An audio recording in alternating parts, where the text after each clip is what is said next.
Hungarian Folk Tales. The Goat Soldiers.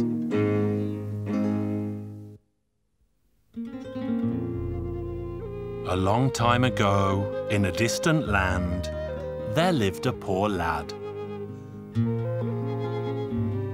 His mother and father both died when he was young, and he was all alone. He was poor, he had no one, and so the poor lad became a shepherd.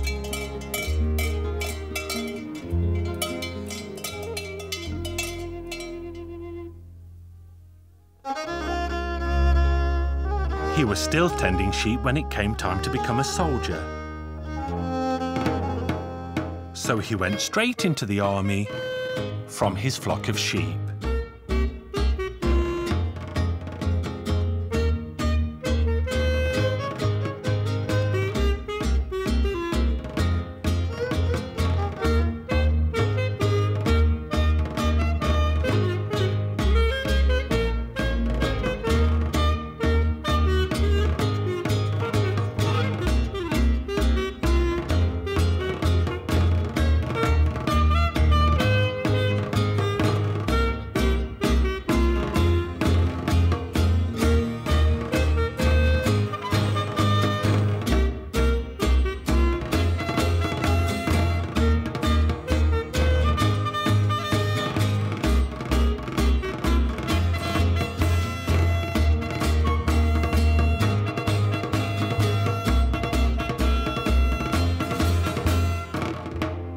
He served his 3 years, and when he returned, he was so poor that he didn't know what to do or where to look. He had nothing to his name and hardly any clothes. There was a farmer who owned a flock of 30 goats, who needed a goat herd, who could herd the goats during the day and milk them every morning, noon and night, and keep their stable clean and tidy. The young lad happened to be passing and took the job straight away and led the goats out to the nearby meadow.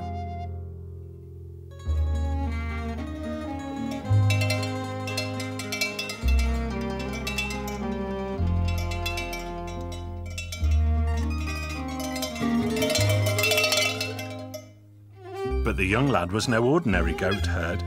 He was sharp and witty and had learned a couple of clever tricks during his time as a soldier. So he talked to the goats all of the time and ordered them around in a military fashion until they learned to understand his simple commands. He marched them up and down, and by the time he was finished, he could get them to parade around the meadow like a miniature army.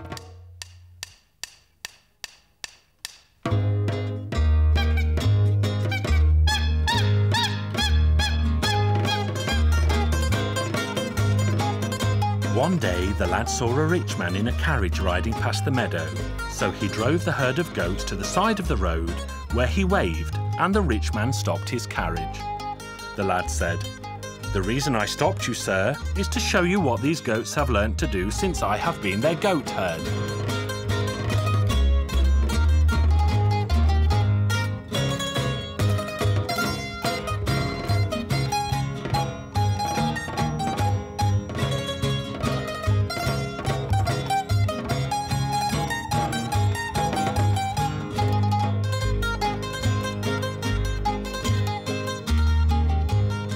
The rich man in the carriage was very impressed with their performance and asked, "Who owns these goat soldiers?"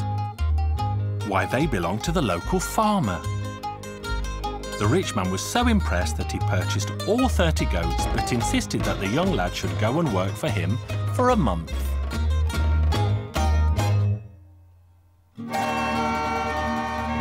Then the rich man invited all of his rich friends to come and see for themselves. "I want to show you something very interesting, something you've never seen in your life before."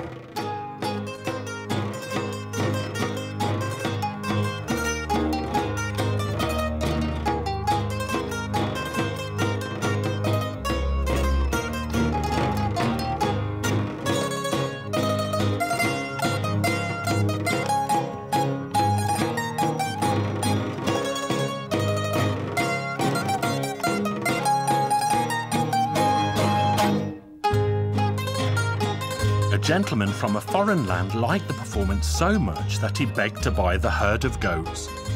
And so the rich man sold them to him.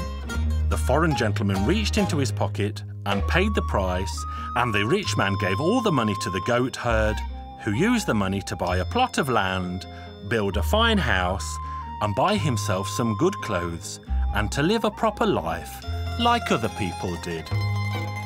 And he lived happily ever after.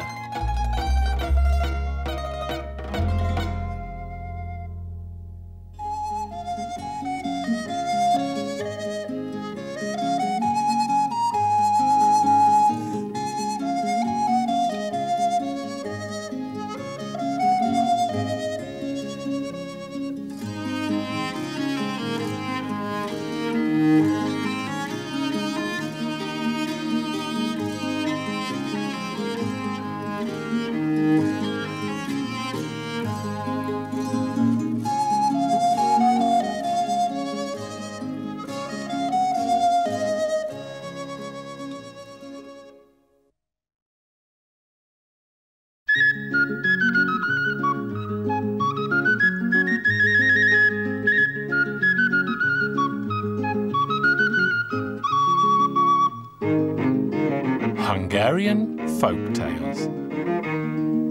The Frog, the Mouse, and the Sausage.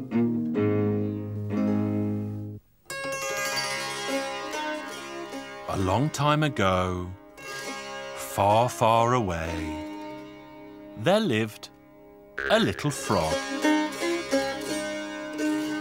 And the frog met a mouse and a sausage. All three began to talk, and they decided to become best friends for life.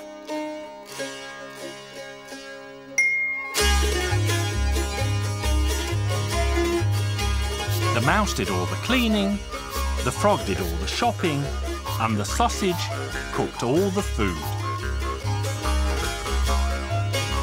And the three friends lived like this for a month and a day.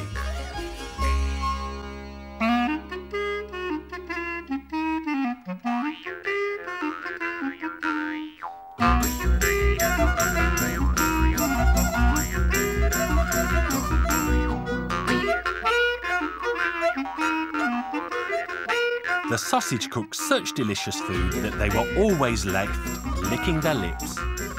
And no matter how much they ate, it was never enough because the food was so delicious.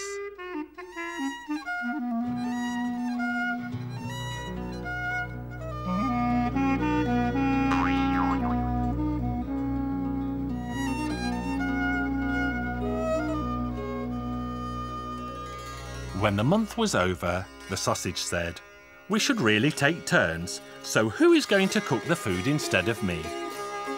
"Why not the frog?" they said. So then they made the frog their cook.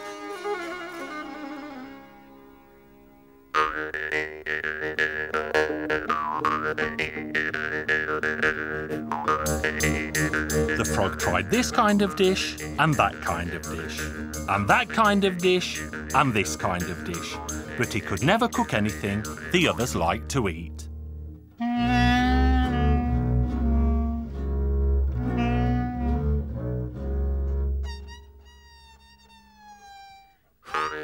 He carried on cooking for a couple of days, but then they asked him to stop. "You are a very bad cook, Frog," they told him. The frog felt very ashamed. "Well then, croak, who will do the cooking now?" So the sausage said, "We'll make it the mouse's job." So the mouse became the cook. And it cooked for a couple of days, but it cooked so badly that it asked the sausage, "Why don't you cook instead of us?" "Yes, croak, why don't you cook instead?" the frog asked. But the sausage could only say, "I had my turn of cooking, and if you don't want to cook, then we'll have to break this friendship up."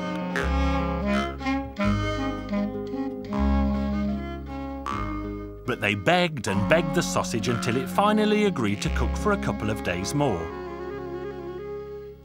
The frog thought it could learn to cook by watching the sausage.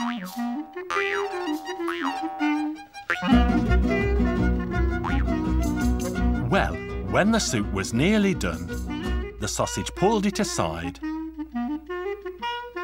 and when it thought nobody was looking, it jumped into the soup.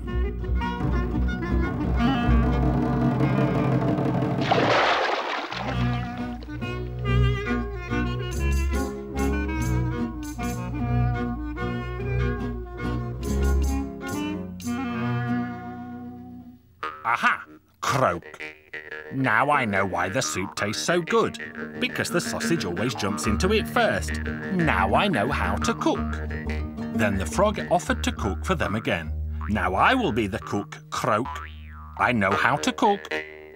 So the frog put a big pot of water on the stove and made a big fire to get it good and hot. And it cooked it and cooked it.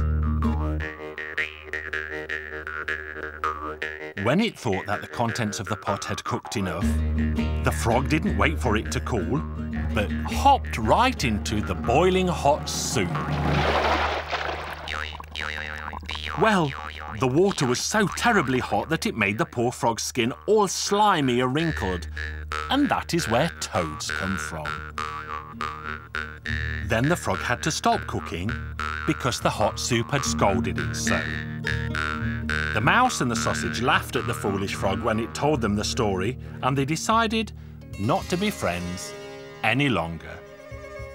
So they all went their separate ways, and they all lived happily ever after.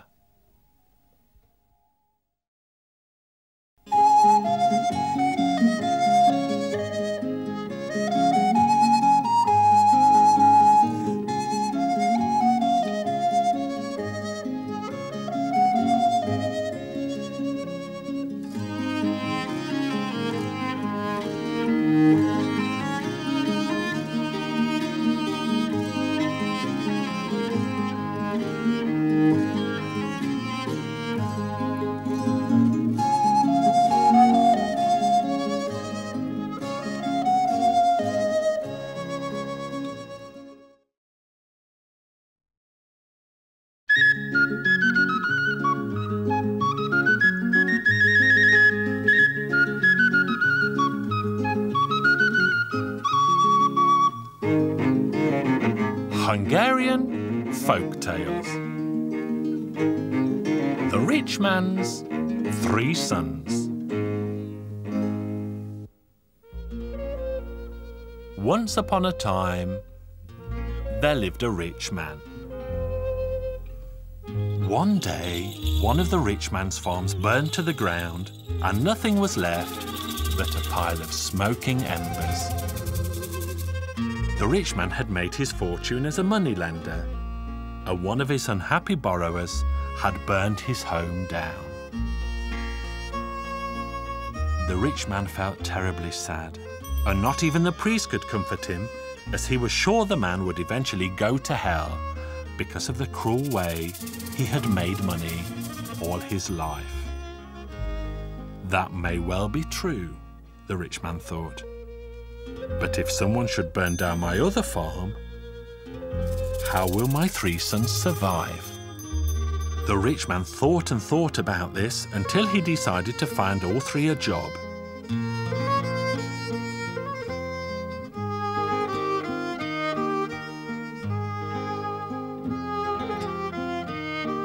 He made the eldest son a soldier because he was very bright. He made the middle son a blacksmith's apprentice. And then he spoke to the youngest of his three sons and said, "I think you will make a fine barber, son of mine." The youngest son had no objections, and all three agreed to do their father's bidding, as anything was better than working the land. The eldest liked the idea of marching around with a silver sword by his side, while the other two were happy that they would not have to hoe or mow now that they had proper trades.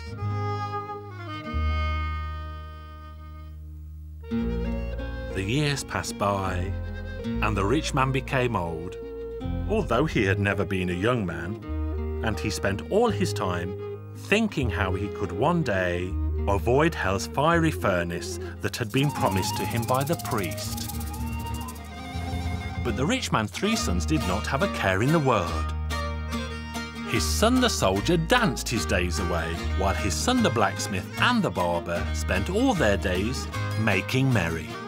Then the day came when the sons received a letter saying that they should all 3 return home at once because their father's days were numbered, and he wanted to see his sons.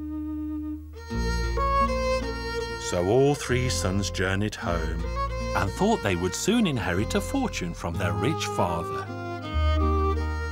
When they arrived, the rich man asked his son the soldier, "Well, my son, what manner of soldier have you become?"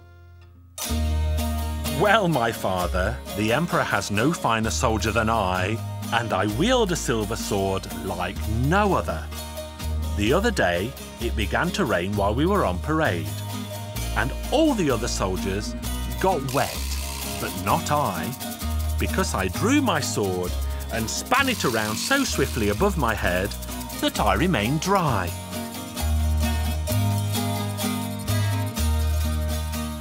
The rich man nodded. "I'm glad, my son, that you have become such a fine soldier, and I have no need to worry about your fortune." Then he asked the middle son, "And you, my son, how do you fare as a blacksmith?" "Well, my father, there's no finer blacksmith in this land or any other beyond its borders. Only yesterday, a coach passed by the smithy, drawn by 4 grey horses. The lord driving the coach said that all 4 horses needed reshoeing, but he had no time to stop. My master stood and scratched his head, but while he stood there, I swiftly shoed all 4 horses, and the coach did not have to stop for a single second." The rich man also noted his middle son's words. "You are indeed a master of your trade, my son, and I have no need to worry about your fortune. And you, my youngest son, are you also a master of your trade? You ask me if I'm a master barber, father. Well, nothing proves it better than the fact that I shaved a rabbit clean while it was running yesterday, and I did not cut its soft skin once." The rich man also noted his youngest son's words, and then spoke to all 3. "I see, my sons, that you all have the skill to make your own fortunes, and you have no need of mine. And so now I can use all of my money to pay myself out of hell's fiery furnace." Then the rich man called the priest, gave him all his money, and told him to give it to the poor.